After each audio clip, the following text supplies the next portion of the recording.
This is the first camp I can, like, enjoy myself and be back. My headspace that I'm in now is way better than what I was before, and that's the only thing that mattered to me. A lot of things out there about the size and all of this stuff, but people forget that Tank's a top 10 pound for pound fighter, and he's got power in both hands. And skill-wise and technique-wise, he's been doing this for so long. In this fight, I feel like Tank has the edge for sure. He's a real fighter, and got skills, high IQ fighter. Regardless of the weight, I've personally seen Tank, spar heavyweight. Jake Paul and GervontaDavis are facing each other in a fight no one saw coming. They come from completely different backgrounds but are now sharing the same ring.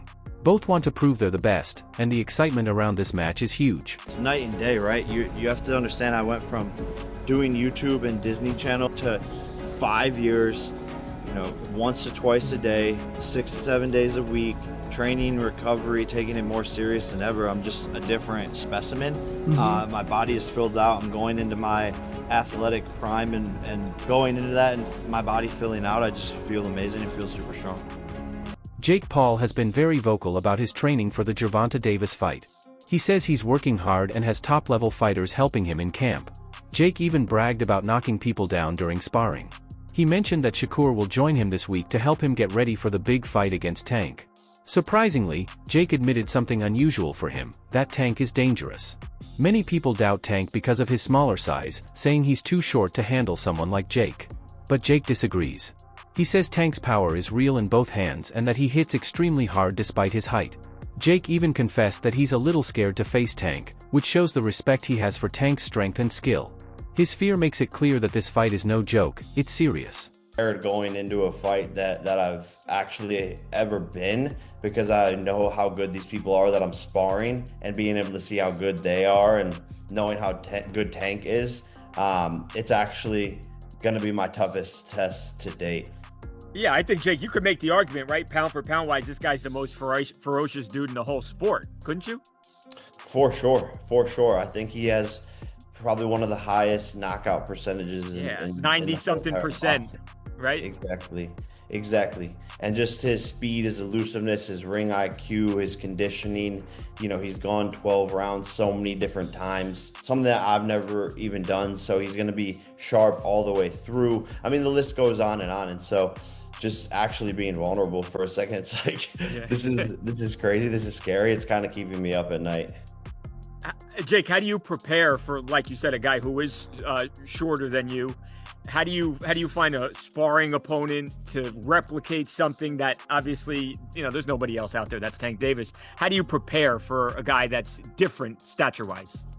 Yeah, no, we have world champions.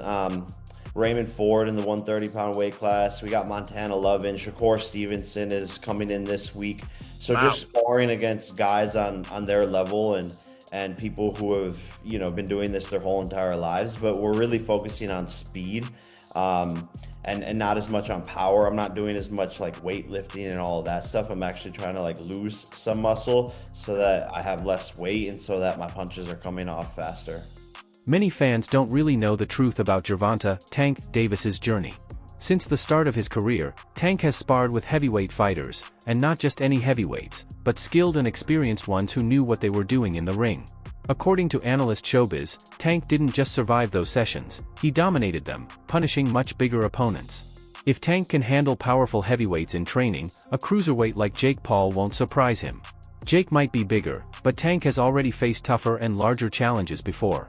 Showbiz explained that those heavyweight sparring partners were more technical and experienced than Jake.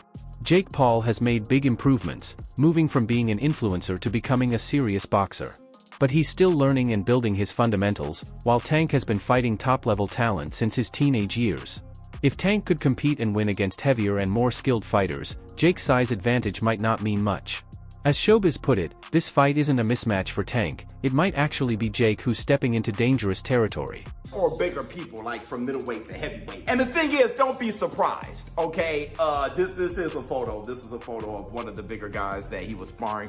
But in the past, like maybe a few years ago, he was fighting a guy in Mayweather's camp. He was a bigger guy. I think he was like a middleweight or something like that. He was whooping his ass. One time he was like on live whooping a bigger guy's ass.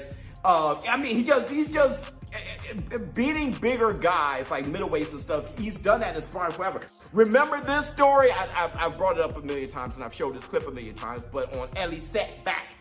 This story of this guy saying how Gervonta Tank Davis knocked out this heavyweight. Tell me the story. What happened? Tank, what's the one boy name? No, don't say a name. I don't want to embarrass anyone. Oh, no, you're right. But tell people what happened. Man, I was about to spar. Before I was about to spar Tank, he was sparring this big boy. A heavyweight. Heavyweight boy. And Tank hit that nigga. He hit him so hard that he was on the top of the rope just like this. I'm like, I thought he died. Like, I ain't gonna lie to you. I thought he died. Hey, I've seen him knock out some heavyweights. He might knock all ass out now. You knocked out a heavyweight? Yeah. How was that? Cause I hit harder than Wilder.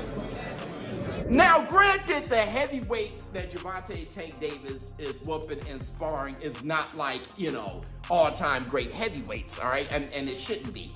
But he's sparring the level of heavyweight that, more experienced than Jake Paul, right? But Jake Paul has beaten those heavyweights himself, all right? I'm thinking that is the caliber of heavyweight that Gervonta Tank Davis is sparring, but he's whooping their asses. And that's a good thing. I feel with Jake Paul sparring Raymond Ford, to me, it looked like Raymond Ford got the best of him. It looked like Jake Paul was a little exhausted, and it looked like Raymond Ford wasn't. It looked like Jake Paul was a little disappointed in his performance, and Raymond Ford was trying to give him a pick-me-up. Like, just kind of letting them know. No, like, we do this and do that. It just looked like Raymond Ford was in a confident, secure place, more dominant place, the more alpha out the two in the ring, and that's Raymond Ford. That ain't Gervonta Davis. I love Raymond Ford. I have him on my fighters list. But still, I don't think anyone thinks he's as skillful or as powerful as Gervonta Tank Davis. When the fight was first announced, Shakur Stevenson was one of the biggest critics. He openly questioned why a top champion like Gervonta Davis would choose to fight a YouTuber-turned-boxer instead of another elite professional. To Shakur, the matchup felt like an insult to the sport he's dedicated his life to. But things have taken an unexpected turn. Reports now say Jake Paul offered Shakur a big payday to join his training camp and help him prepare for Davis's fighting style. This move surprised many fans and raised eyebrows across the boxing world. Analysts point out that if Shakur truly believed the fight disrespected boxing, he wouldn't have gotten involved. Yet, once money came into play, he changed his stance. The same fight he once mocked as a circus is now one he's helping with.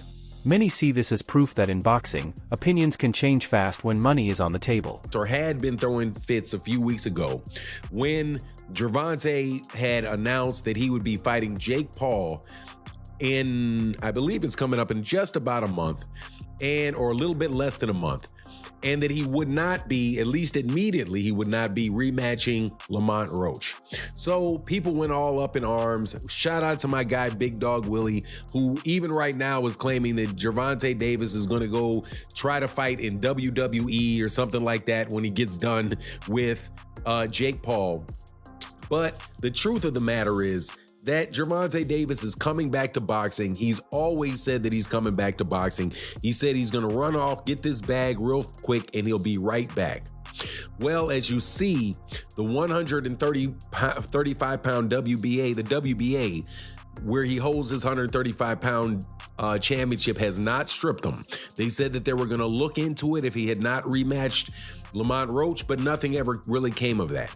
So as of right now, he still has his 135-pound title, but I'm telling you, the way that things are panning out, I don't think he's going to go back down to the 135-pound division. I think he's going to go to the 140-pound division where really and truly all the smoke is there.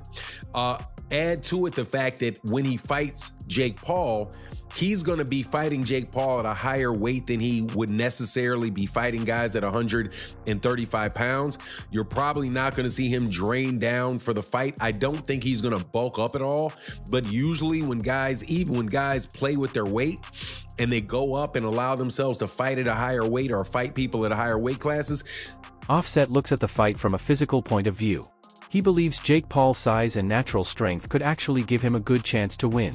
The weight difference is clear, and Offset thinks that if Jake lands the right punch, it could completely change the fight. But at the same time, he respects Gervonta Davis's incredible skill. Offset notes that Davis can dodge punches, counter quickly, and make his opponents miss again and again. So even though Offset slightly favors Jake because of his size, he admits Jake might struggle to land clean shots on Tank.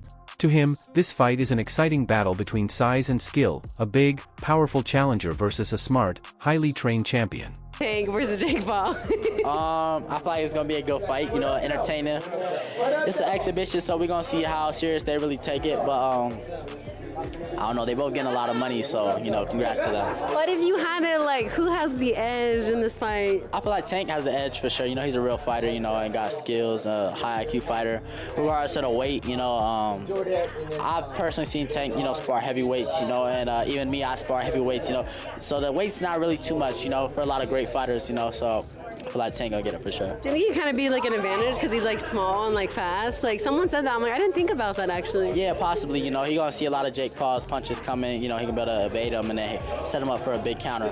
Wait, but do you think this is gonna be different than the other Jake Paul fights we've seen, like against Mike Tyson and Julio Cesar Chavez? I know a lot of people weren't the happiest with that, but I feel like Tank's gonna give him like a different fight. Do you think so? I think so. We'll see how he adapts to, because a lot of people think it's hard, you know, for a small guy to be fighting a bigger guy, but it's also hard for a big guy to be fighting a smaller guy. It's a small target, you know, they're very fast, so we'll have to see how he adapts to it. Wait, and is Floyd Mayweather versus Mike Tyson really happening? Yeah, that's happening. No, it's not. Yeah. Wait, is there a date already, or like what's going on? I don't think there's a date yet, but it's definitely an official fight and it's happening. So what do you got to say about that? Like, what's going on? It's gonna be a great show. You know, Floyd's gonna do his thing.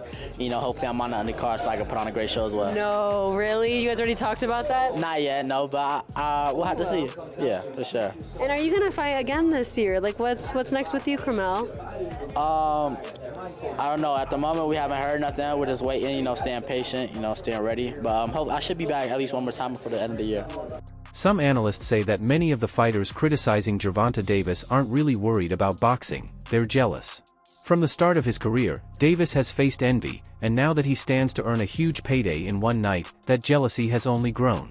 These experts believe that if the same opportunity came to his critics, they'd take it without hesitation. Instead of congratulating Davis for landing such a big fight, they continue to criticize his choices.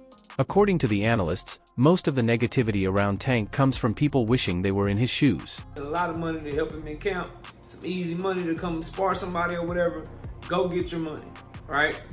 But what's funny to me is for someone who had nothing positive to say about this fight, and someone who was critical of Tank Davis for taking this fight, and tried to shit on Tank Davis for taking this fight, he sure is doing whatever he can to be a part of it. He sure is doing whatever he can to be a part of the fight. And then to take that a step deeper and a step further, for someone who doesn't want to talk about Tank Davis anymore, he sure is making moves to ensure that he is continued to be mentioned with Gervonta Tank Davis. Shakur Stevenson is not stupid. The new firm that he hired to do his PR work and get him to do these interviews and try to enhance his brand, they not stupid. Jay Prince not stupid. Josh Dubin not stupid. The people around Shakur Stevenson have been building social media brands, building boxers, and building talent in different industries at the same time. I mean, for a long time. They know how this shit works. They not dumb. They know the conversation that is going to surround Shakur helping Jake Paul. Tank Davis' biggest rival going to camp to help Jake Paul. If Jake Paul has any kind of success in the fight, Jake Paul was successful because Shakur Stevenson is on a different level and he helped prepare Jake Paul for the fight with Tank. That's why Jake Paul did so good. They know this, bro. And to me, that's the problem that I always have with these guys like Shakur Stevenson. You can throw Lamont Roach in there. You can throw Devin Haney in there, bro. You can throw Keyshawn Davis in there if you want to. My issue is they won't admit what it is. And I guess it's an ego thing, it's a pride thing, because I get it, bro. There's also a lot of debate about how much the fighters will actually earn.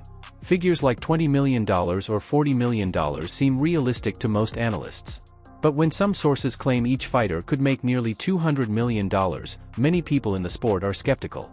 Experts feel those numbers are likely exaggerated, too incredible to be true. Even though the fight is massive and getting huge attention, making that kind of money in a single night still seems unlikely.